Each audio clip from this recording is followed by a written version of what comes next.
Hey everyone, welcome to the Bear Essentials podcast. I'm your host, Charles Wallace. Today will be episode number 5. Thank you everyone for listening to the previous episodes. Really appreciate all the feedback. So keep on listening, keep on providing feedback. It's greatly appreciated. Today I'm really excited. This will be my first full-length podcast. I am going to be interviewing Aaron Nobles, host of the Enlightenment Moment podcast. I was fortunate enough to do Aaron's podcast last week, and I'm looking forward now to sit down with Aaron and turn the table, so to speak. So without further ado, let's welcome Aaron Nobles. Hey, Aaron, thank you for joining the Bear Essentials podcast. Like I said in my intro, I'm really excited today to allow you some time here on my podcast to discuss some of your background and some of the inspiring work you're doing. So for the people listening, if you could just real quick, like an elevator pitch, little elevator pitch intro, high level, tell people a little bit about yourself. All right, thank you. I appreciate it. Again, my name is Aaron Nobles. I'm a personal development coach. I'm also a podcaster, a YouTuber, but I really do focus on my personal development coaching and mentoring programs, where I just help people identify where they get stuck in life and help them overcome the mental blockages to progress to be the best person that they could be. That's awesome, Aaron. I mean, I think so many people need that. I know myself, I need it. And I'll be quite frank, you've already inspired me. Just the fact that I'm sitting here today doing this interview, this is so far outside my comfort zone. So I just want you to know what you're doing is having an impact on people. So thank you for that. Just real quick too, for folks listening. I think now it's probably about 5 years I've known Aaron. I met Aaron through MMA. My son's fighting. Aaron was very instrumental early on. My son, especially being a wrestler, Aaron kind of stepped in, helping a young buck actually learn a little bit more how to hold the hands, which, was really, really helpful, especially for a collegiate wrestler. So thanks for that. All right, Aaron, I like to do this, actually, if you don't mind, a little bit of an icebreaker. So, I mean, people that are listening may or may not know you. So here's my question to you as an icebreaker. So for people that do know you, tell us something that, even though they know you, they don't know about you. That's hard. Something that people don't know, but a lot of people that know me don't know that I've been life coaching for at least 10 years. Wow. So I've known you 5 years. I didn't know that. I just known recently about your life coaching. So great. That's really, really good. So very interesting. So as far as I get the life coaching and everything, but the other thing, I kind of want to start back and move forward talking about some of your past. And I think a lot of the things that you've done in your past, and I want to touch on your athletic background because I think that really translates a lot into what you're doing now. I know for your athletic background, pretty much lifelong martial artist, actually played D1 college football and ultimately end up being an MMA fighter. So if you could kind of take us through that a little bit about your athletic background. Okay, yeah, sure. Growing up, a lot of people in my family were in combat sports, especially my oldest brother. He was in Taekwondo and Kempo. So just being around him got me interested in our background where we grew up. We weren't bad kids, but we were very active. So just learning how to defend yourself was something that we really needed. So I learned karate at a young age. And growing up through that, and I ran track most of my life in middle school, but then going into high school, I still continued learning martial arts, and we didn't have a track team. I wanted to play football. We didn't have a football team, so I played basketball and volleyball in high school. Going into college, I continued martial arts. That's when I got my black belt. When I got into college, and I got my black belt in Shotokan karate. When I got into college, I wanted to play football, but I have never played football for an organized team before. So I wanted to walk on at Cheney University. That was the first college that I went to. And honestly, their team was garbage. And it's hard for me to say that a team is garbage when it was still a college football team, but we were losing bad. So, and they wanted me to jump through hoops. I went to walk on and they told me they wanted me to join the track team and the wrestling team and do that for a year or two before I even walked onto the football team. And I thought that was crazy. I didn't want to run cross country and I didn't want to wrestle. So I didn't see why I had to do all that to walk on the team that wasn't good.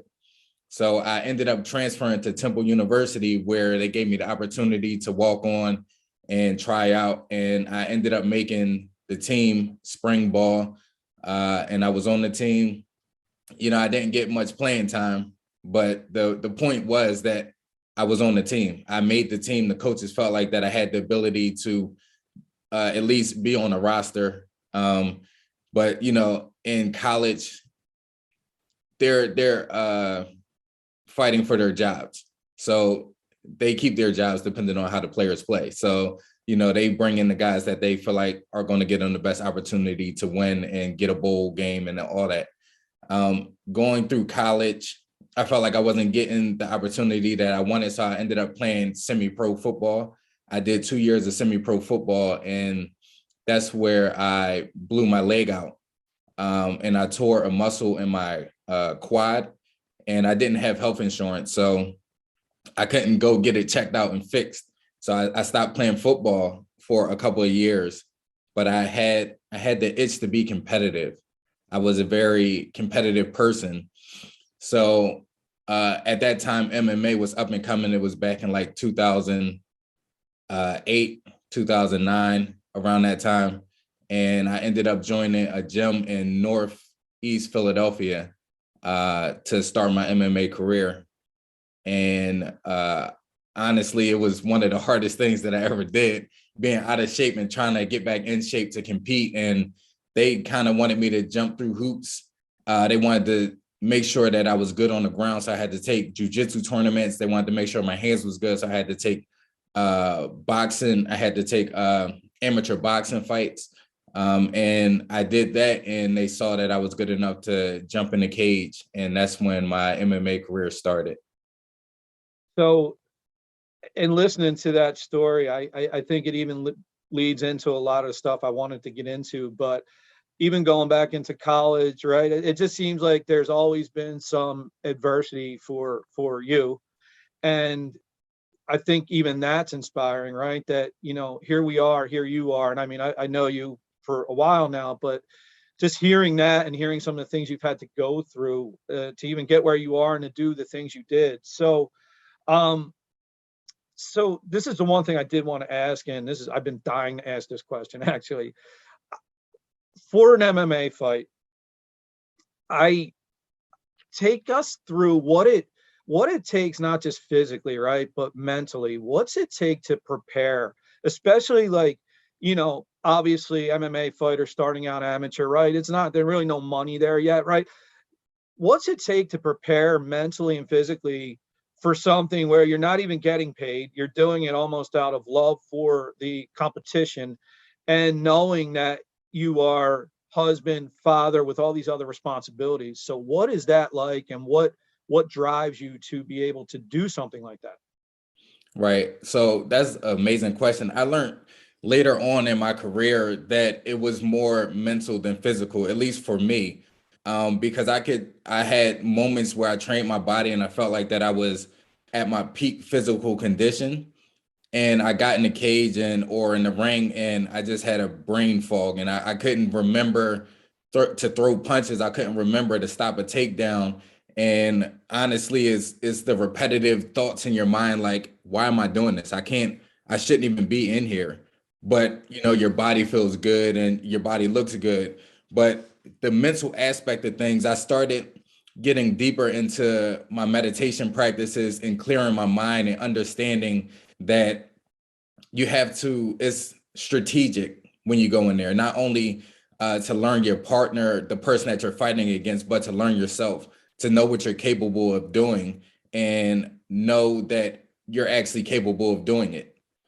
Because some people may think that they're capable of doing something, but they're really not. You have to know where your limits are. You have to know um, what you're able to do and what you're able to not do at that point in time in life. And as you get older, understanding that and just calming your nerves and knowing that you are, you know, capable of overcoming any and every situation.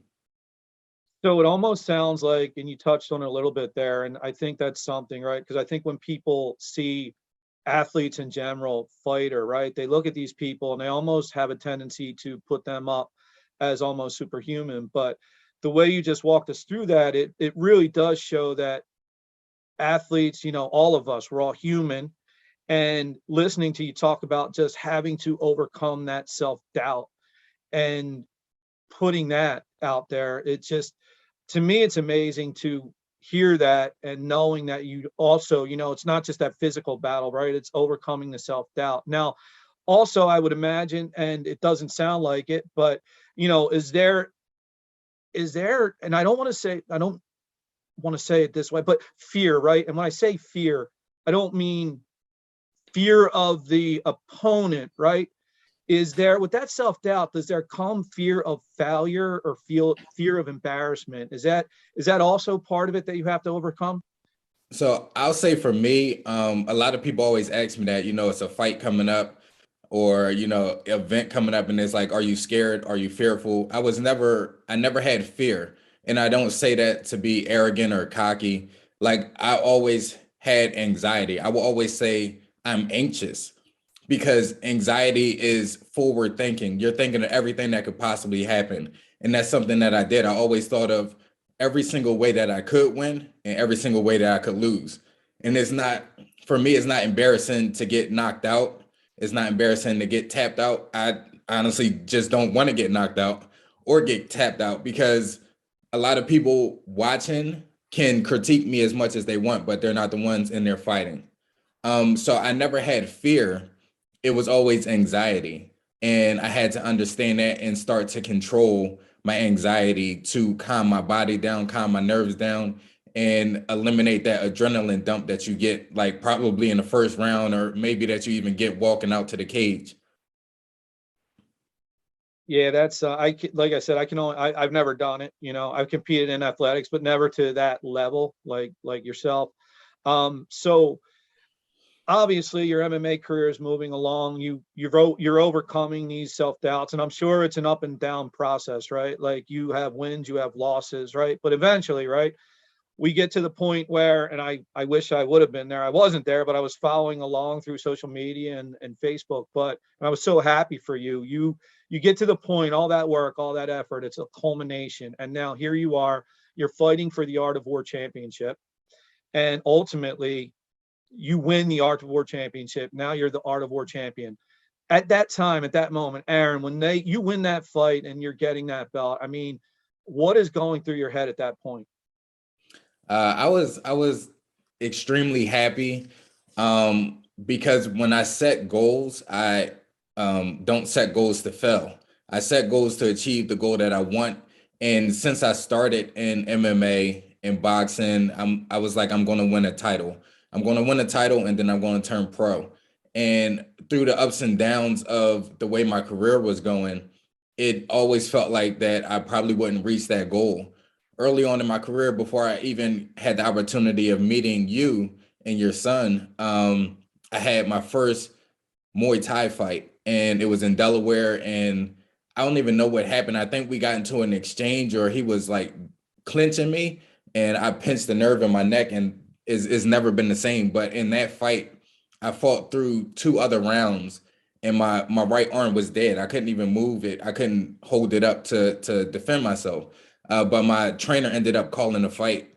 And then I felt like my career was done. I went through health issues with my son, my oldest son, who ended up getting diagnosed with cancer. So I was dealing with that issue, and I was like, I'm not training no more. I'm not fighting no more. When he came back, and he overcame that issue, and then I felt I had the opportunity. I actually lost my job. I don't want to go off on a tangent. I lost my job, got hurt. My son ended up getting cancer. I was out of training, and then I had the opportunity to get back training again. Um, and I felt like I was doing good. And then that gym closed down. And then the gym that you guys were training at were actually my old training partners opened up another gym and gave me the opportunity to come back and train with them and fight. And then I was fighting on one organization, and my fighting wasn't going well. And then I had the opportunity to fight for Art of War. And I started rebuilding my confidence, rebuilding my self-awareness, my mental awareness, and my fight IQ in order to come back and do the thing that I did. They offered me a title shot, and when they first offered it, I couldn't take it because it was on a 2-week notice. I could have took it, but I didn't want to take it because I wasn't prepared. I didn't want to just jump in there. But the promoter worked with me. He said, all right, if you're willing to fight the same guy and then like 2 months later, so you can have a full camp, then we will still give you that opportunity. And I was so blessed to have that opportunity to have a full camp, train, go in there and win the belt that I've been trying to get, since I started my MMA career. Yeah. So again, that's something, and it's, before we go further, I just want to touch back on a little bit on that. With your son, I want to, from the time I've known you, I mean, your son is doing well, everything fully recovered, right? It's blessing, right? He's good. And I can only imagine that as a parent going through something like that, it has to end up being even, obviously the scariest thing ever. But as you get through the other side, you probably realize as a family, and I know you're also a man of deep faith, that, we are strong and we can overcome. And I'm sure your son, even inspiration to you. And ultimately, what I wanted to start to talk about was, I know you win the Art of War title, you defend the Art of War title, and then all this kind of adversity. Then I will say this, I think, up next, probably your toughest opponent, and it wasn't even in the cage. So if you could, let's talk about that a little bit. Like I said, I know when I saw that a little bit on social media, my heart just dropped for you. And I'm just so glad where you are now. I'm going to let you just tell a little bit about that. Okay, thank you. I do want to touch on back with my son. That situation taught me a lot to overcome. It was children because he had cancer. We were in the children's hospital, and you see kids fighting for their lives every single day. And it puts things into perspective, especially for me. I'm going out and I'm fighting in a cage. This is something that I enjoy doing because I'm competitive. But we have children, even adults that go through cancer and things like that, are fighting for their lives every single day. So it just put a lot of things into perspective for me when it came to fighting. So that was just another lesson learned, and my son was able to teach me that. So, and I let him know that. It was amazing. But yeah, so I fought for the belt, I won the belt, and then I defended the belt. And I was actually supposed to turn pro in 2019. In December of 2019, I had to go ahead to turn pro from the PA commission. And Art of War I was gonna have my first pro fight with Art of War.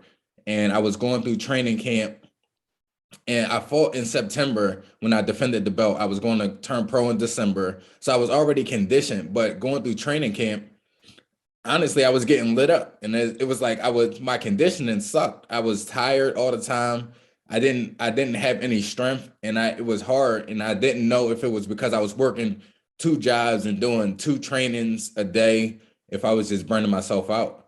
So my girlfriend at the time was telling me, she was like, I'm worried about you.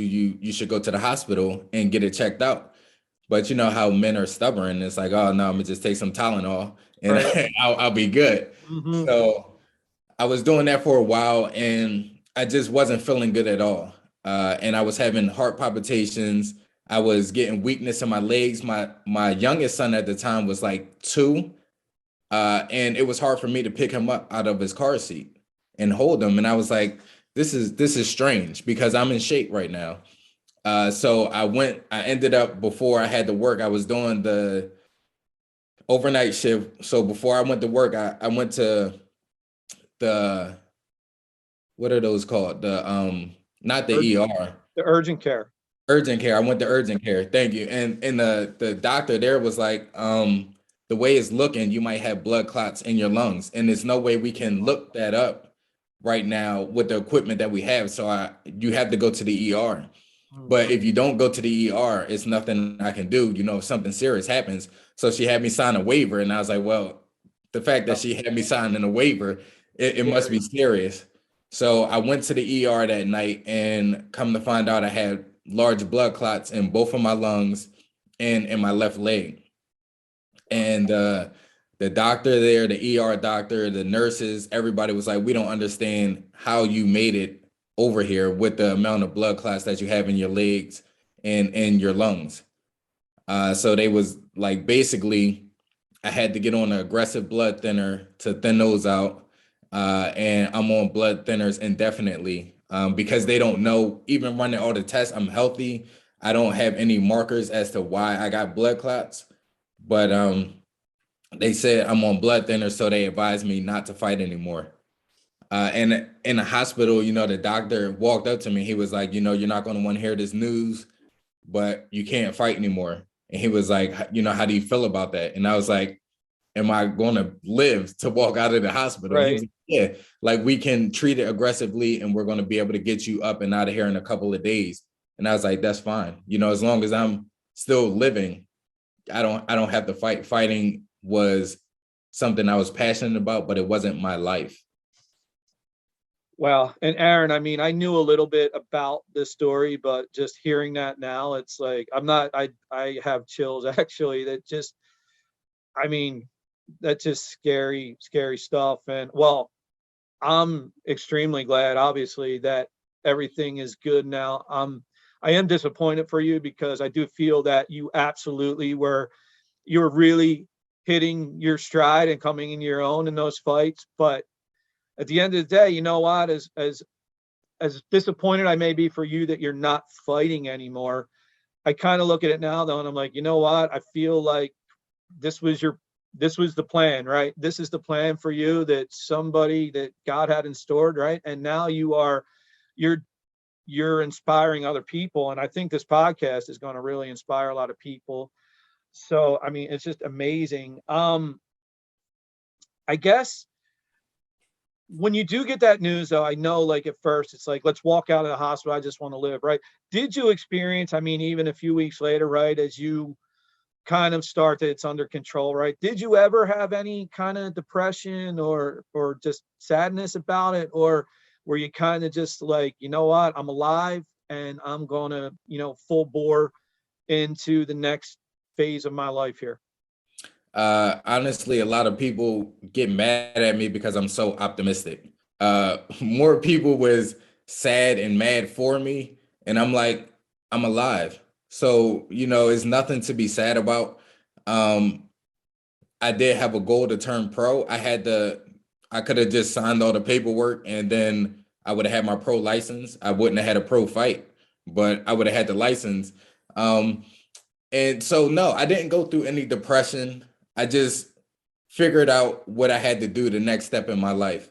Again, it just helped me refocus all of my time and energy into life coaching, into helping other people, as opposed to, putting all my time and energy into training and, excuse me, and getting punched in the face. So I didn't go through any depression, because I always look at the brighter side of things. Anything can be negative if you allow it to be negative. Anything can be positive if you allow it to be positive. And I just take the positivity out of every and any situation that I encounter. And that was one of my biggest situations that I had encountered. And I just looked at the positive side of it. I'm still alive. And now I'm just capable of helping people and telling people my story, which me the opportunity to do. I'm able to tell people my story and show them how they're capable of overcoming any and everything that they come against. Well, yeah, Aaron, it's like I said, it's amazing.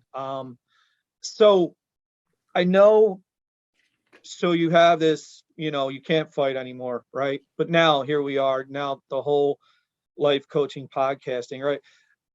Prior to kind of your career hitting that snag where you can't fight, right? Did you Were you passionate about that prior? When did you develop that passion? Was it did this spur you into it, or did you always have a passion to do something like this? I always had a passion to help people. Hmm. Even though I'm very quiet, I'm a good listener, and I do offer advice from time to time when people actually want advice, because most people just like to talk about their issues and don't necessarily want a solution to their issues. But I've always been passionate about helping people and uplifting people and helping people see the brighter side of things, because I don't like to live or try to survive in negativity. So I uplift the people around me, especially if you're going to be around me. I uplift those people. So it was something that I was always doing. And my sister actually told me that it would be good for me to look into being a life coach, which I never even knew what a life coach was until she told me um, that it was actually a thing, not just, helping people. Well, I'll say this for anybody listening now, and I mean honestly, like Aaron, as you can hear, like your story, your message is amazing, and anybody who's using Aaron as a life coach right now, you're lucky to have him. So so about life coaching, you said you really didn't know what it was, right? I mean, what do you find out? What do people kind of misunderstand about what is a life coach? A lot of people misunderstand that life coaching is not therapy. Life coaching, what I do, or what most life coaches are supposed to do, is coach people. Just like coaching a fighter or coaching a football team, you give them the tools to be the best player or best fighter, the best person that they can be in each and every moment. I'm not here to, you know, give you, I give you the answers, I give you the solutions, and it's up to you to implement it. A lot of people just think that, like a therapist or a psychiatrist or a psychologist is supposed to give you, how would I put it? Um, give you everything and tell you exactly how to do it. You don't tell the person how to do it. You give them the tools and they have to implement it in their lives, because everybody doesn't do everything the same exact way. So I can give you the tools. I can teach you how to throw a punch, but it's up to you to implement that into your life. I can teach you how to solve depression, how I was able to overcome depression or anxiety or stress. But it's up to you to implement that into your life. I can't tell you exactly how you need to do that. Yeah, I agree, Aaron. I think that you and I, when I did your podcast and some of the conversations we had, I life coaching, weight loss, whatever, right? I do feel like sometimes people rather they're looking for that magic pill, so to speak, right? But I think you as a life coach are it's even better, right? You're providing people with tools, right? Filling out their toolbox, giving them things that they need that they can not only use for their current circumstances or situation, it's more about what they will learn to be able to grow and to keep growing. So I think that's a big thing. So you're giving people tools, things like that. So for you, and I'm sure I'd like to ask, as a tool, and I think sometimes all of us are so quick to discuss our successes, right? But I feel like sometimes our adversity and our failures can be our biggest teachers. So if we allow it to be, right? So I think first you have to allow it to be. So what I wanted to ask you is, could you give an example of something that maybe you considered a failure, but looking back now, you're like, I'm really glad that happened because I learned a lot from that. Um, I would say walking away from um, Temple football team. When I ended up walking away, because I wasn't kicked off of the team, I just felt like that I wasn't getting looked at the way that I wanted to be looked at. And I wasn't getting the time that I felt like that I needed or deserved, which, to be honest, we don't deserve anything. You have to work for everything. And a lot of people don't understand that. But I walked away and I ended up trying out for semi-pro. I ended up playing semi-pro. But that was a learning experience for me, because I didn't give up, but I felt like that I had more to offer. I had more to give. And I took that motivation somewhere else when I could have poured more of that motivation into Temple football team. I took that motivation, I poured it into a semi-pro team, instead of pouring it into the team that I fought so hard to get on. And again, I was young. I was in my 20s, so it was a real good learning experience for me.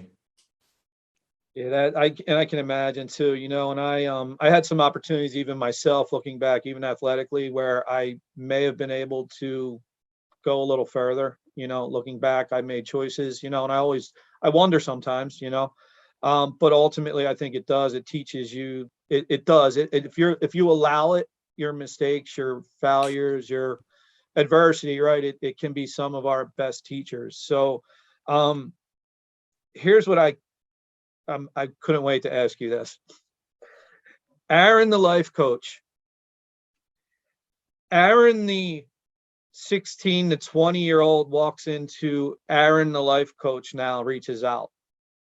How would Aaron, the life coach, help young Aaron? How would you life coach yourself, the younger version of you? Uh, I would teach. I would have to honestly teach myself focus. I would teach myself how to focus on one thing. And I know I actually did a podcast on this. A lot of people like to multitask, and a lot of people like to feel like when you multitask, you're getting so many different things done at one time. But that's not true because you're not giving 110% to one thing. So everything is scattered. I would teach myself how to focus. Back then, in my teenage years, going into my young adult years, I was all over the place. I felt like I could do any and everything, and not sleep, not eat right. But if I focused, if I would have had to focus to eat right, maintain a healthy weight, maintain everything that I needed to do, even my studies in college, then I feel like that I would have been better off. So if my younger self walked in, I would have taught myself focus. That's I think, it's funny, even for me, right? I mean, in what I do professionally in my work, my team, it's definitely, we just, new year, right? Having our discussions, and focus is always a big thing, right? Because we find out we're always trying to accomplish everything. And it means that you're either half-assing everything, but you're ultimately not accomplishing anything. Exactly. Um, So that being said, I wanted to end with this. Would you would you ultimately recommend for people to seriously consider? I know you do it, right? But if you weren't a life coach, would you actually consider reaching out to a life coach yourself? Yeah, well, I actually had a life coach, and I still have a life coach. Um, and it's a quote that even therapists need therapists, or even Mm, psychiatrists need psychiatrists. mm. Everybody looks at themselves and they're like, "Oh no, I'm good." And honestly, I went to therapy um, just for different things that was going on in my life, and therapy, life coaching is something I feel like everybody needs, no matter where you are in life. You can always be a better version of yourself. And sometimes you need somebody on the outside looking in order to just give you some tips or guide you in the direction that you want to go in. Um, it is hard to get through a maze when you're in the middle of the maze.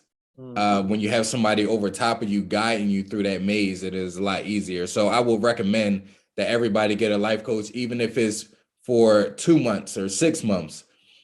You never know what you can accomplish when you have somebody helping you along the way. So, okay, on that note, then, I mean, obviously, like, just your whole story, your messaging, the positivity, all that you're doing. I mean, I can't say it enough how I feel like you're inspiring people. So I'd like to give you a chance now for people listening. How can people connect with you through social media? Want to give you a chance to let people know how to get a hold of you, because they should. Right. So for people that want to get a hold of me, I have a, a YouTube channel. You could catch some of my material on my YouTube channel. But if you want to message me, if you want to look me up on Facebook, it's Aaron T. Nobles. If you want to look me up on Instagram, it's the Enlightenment Moment, the underscore enlightenment underscore moment. and my name should come up. If you want to email me, emailing me will probably be the fastest way if you don't want to look my name up. And my email is aaronnobles84@gmail.com. That's all one word, AARONNOBLES84@gmail.com. And you can look me up and shoot me an email if you need to get in contact with me. I do free, at least 2 hours of free consultation or connect calls. So if you just want to fill out how the coaching process goes, you just email me or DM me and we can set that up and get started. That's awesome, Aaron. I hope people, I know a lot of folks have reached out to you already and they're using your services, right? I just, again, I can't thank you enough for just being you and inspiring. Like I said, already for me, I feel like, you've helped inspire me to even let me move forward and do something like this, which is outside my comfort zone. And our conversations we've had over the past 2 weeks, it's given me stuff to reflect on even more. So again, I really appreciate it. Everyone, please reach out to Aaron. He will absolutely look to help you. We can all use it, especially now, people with their resolutions. I hope, you're sticking to them. Rather see you planning goals. Listen to Aaron's podcast about resolutions it versus goals, really something to listen to. I did a podcast myself about that, but ultimately, let's keep being positive. God only knows in this world right now, we need more people like Aaron. We need more positivity and we need to all stick together. So, Aaron, thank you so much. I wish you nothing but future success. And again, thank you. Talk to y'all soon. Bye.